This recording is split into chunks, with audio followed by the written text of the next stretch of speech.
PPA Section H multi-beam flashlight. This flashlight, again, is something that I was even debating on whether I should even patent it first.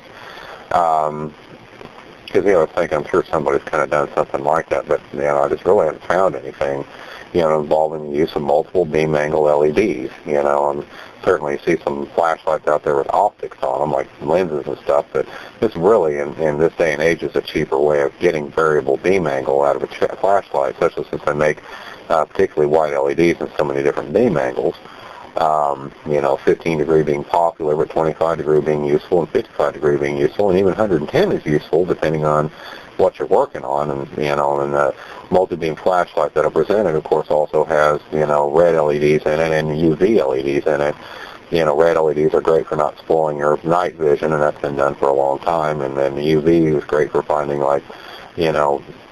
pet urine and things like that, around your house, and seeing scorpions and stuff right outside apparently.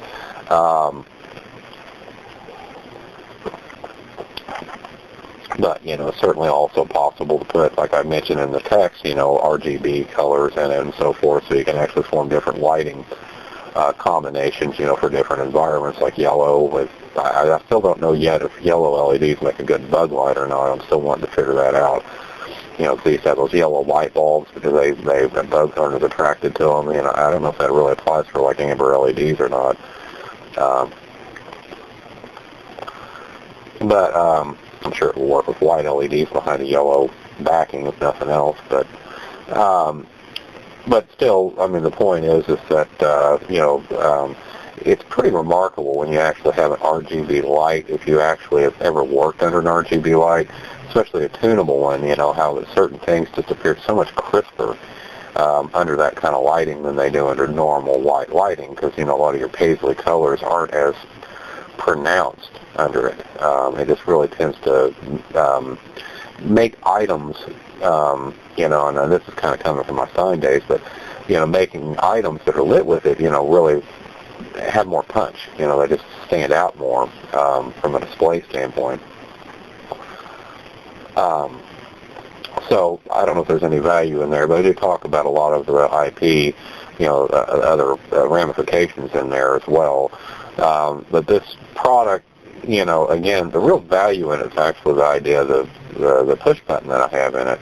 That's why I kind of don't expect you guys to be all that interested in this. I really expect this is going to be something like Energizer or Duracell or somebody like that's going to be more interested in, or Defiant, or maybe even Maglite, because the idea is to have a push button for a flashlight. The harder you push it, again, it certainly has some travel to it and some resistance to it, but the harder you push it, the brighter the flashlight gets, right up until you release it.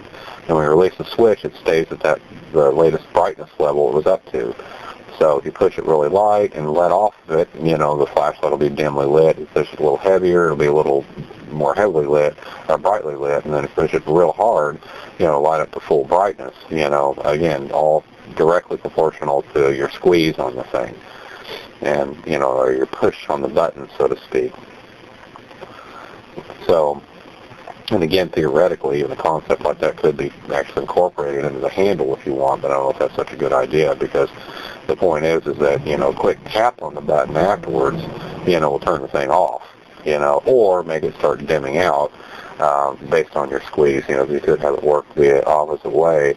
But it's really more of just a new way of kind of controlling a flashlight that has variable brightness with a single button. So it's certainly got some novelty to it here, and even though you could put a brightness, couple of brightness buttons in it, like it mentions in the patent, this still would be a superior way, or it could make it time-based, like I discussed in the patent. For the longer you hold it, the brighter the button, the brighter it gets, and so forth. But again, that would be, I think, annoying to people. But something that's based on how hard you push it.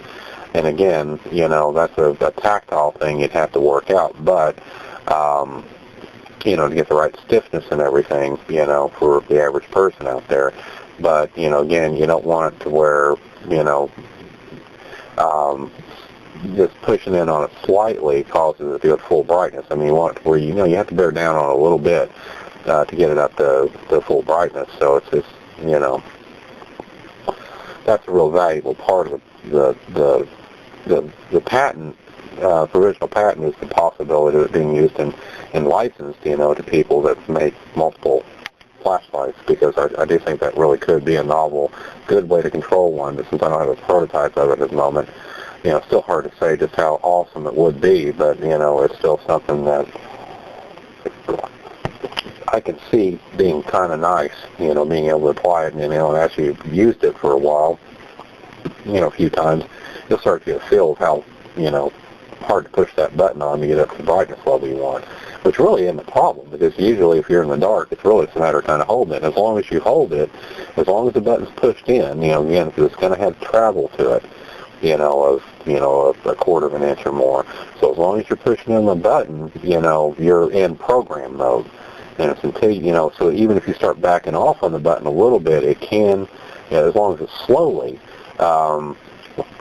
it can be set up to dim down too, so it's based on the pressure squeeze. But then if you release off the button suddenly, then it'll lock it in. That's certainly one possibility.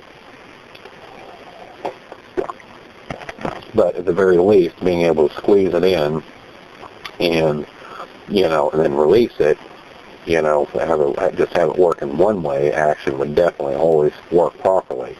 But then you'd have to cycle it if it was, you had it too bright for some reason. You had to cycle it. Usually it'll be too dim. But if you had it too dim, still the same thing. You'd have to. But then again, if it were too dim, what you could do is you could just press in on it again. As long as you hold it there, you'll go back into program mode. So, so you can actually squeeze it a little harder next time. But if you just tap it real quick, it'll turn the light off. So that's the thing. So as long as you push in and kind of hold it there, to a brightness level, and don't do it too quick, even if it is already lit, you can actually re-enter programming mode. Although I don't spell that out in the patent, and it's a little complicated to spell out, but that can be added as new matter later. I don't think it's as big of a deal for the protection of it. But I might go ahead and break down and put it in there. I haven't submitted it yet. But the fact of the matter is that, if you hold in and, slowly enough, you can re-enter programming mode. But, if you just give it a quick tap, push it in and let off of it, it'll turn the light off, if the light's on. If the light's not on, you could have it to where a quick tap turns it up to full brightness. I guess I'm going to have to put this in the damn patent. I can't believe it. Okay. All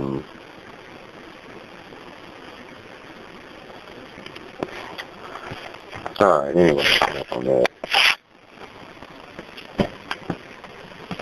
So yeah, I mean, the more I think about that, especially what I just described, which I'm going to go ahead and enter it into the CPA description. But yeah, the more I think about it, the more useful I think that would be, the more practical I think it would be as an alternative way of controlling a variable brightness flashlight. And I think that's good, because sometimes a flashlight can be just too damn bright, particularly with some of the newer ones with, buttloads of LEDs in it. It's nice to be able to tune it down in brightness. And like I said, with the multi-beam concept, you also could make the, how long you hold it in, or how much pressure you hold it in, also start to activate other LEDs, or other types of LEDs too, or you could just, in a multi-beam, actually have a separate switch for each LED class. But so you could make it, where light pressure, activates the 110 degrees, heavier pressure activates the 25s, heavier pressure still activates the 55s, that kind of thing, something like that. But I still think that makes less sense than just simply having it as a brightness control. And again, in a multi-beam flashlight, that's why it's good to have multiple switches for it, just simply because of the fact that it allows you to use the light in combination too, especially if you just want a brighter light. It's still one of the most frequently one of the flashlights I'm most frequently grabbed when I'm looking at stuff, especially outdoors, because it's got so much light potential built into it at the various angles and so forth. It just it does come in surprisingly handy. As a small flashlight, even though I'm not crazy at all about the housing design. I hate the housing design, but at the time it was like one of the first flashlights I actually designed on this, and I just didn't really have any creative ideas for it. So, my original model was actually a little cooler looking than this, but I had to scale back on how much plastic and time it took because it was just taking too much time, and that was going to use up too much materials making it the original way I was going to make it. So as a result, the scaled back versions, lamer, but, even the original version was still kind of lame. But the idea was to make it like a grappling hook that you could hang on stuff. But I had to make the housing so short that it just doesn't work very well now. And again, it's just a lame design. But still, as a flashlight, it's still one of the ones I grab most frequently, just because it's nice having all those different modes and everything. But of course, if you design this to be a variable brightness light, it's going to have to work with a microprocessor, using PWM methods or something of that caliber to control the brightness, which is, easy enough. But again, I didn't even think of this idea until well after I'd prototyped all this stuff and was actually in the patent phase. That's when it occurred to me to do this. So anyway, the point is, though, is that it's still more of a technology patent than anything in there. That's one of the few patents I have in this PPA, in fact, that are really more product improvement patent. It's more of a product improvement patent than an actual product, because the still value, the biggest value here is in the pressure-sensitive push button. The multi-beam, I don't really know how patentable that even is, but, the point is it might be. I mean, I'm just not sure how many people have referenced, using multiple beam angle LEDs on a flashlight. And I have many flashlights that actually have multiple beam angles in them, because it does come in handy. Sometimes you want a narrow, long cast beam, but sometimes when you're working at close quarters, you want a wider beam. If you're working on an electrical panel or something like that, you don't want a flashlight that, is casting such a narrow beam, you can, it lights up a patch, 50 feet away or anything. You're really wanting a wider, more of a floodlight up close. So, and that's the whole concept behind the, the variable lanterns, later on in the IP stack here.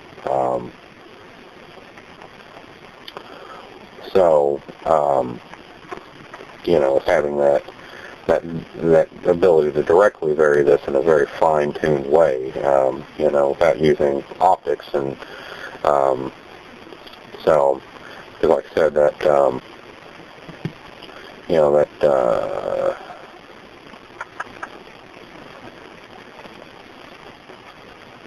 let's see.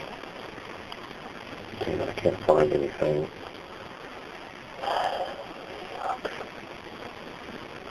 Yeah, but section AO, the variable lantern, or AD, the variable lantern, is, gets around that problem. And, of course, that can be scaled up. Since it doesn't involve optics or anything, they can be scaled up. But, the whole concept is, I actually foresaw the real lantern actually being bigger than the prototype I showed you, because, I wanted to wrap it around a little bigger of a diameter of cylinder than that, and maybe even put more LEDs in it, that sort of thing. But still, this is actually a pretty good size. I think it would work nicely for that product, just in case I forget to mention that later on, by the way, so, anyway.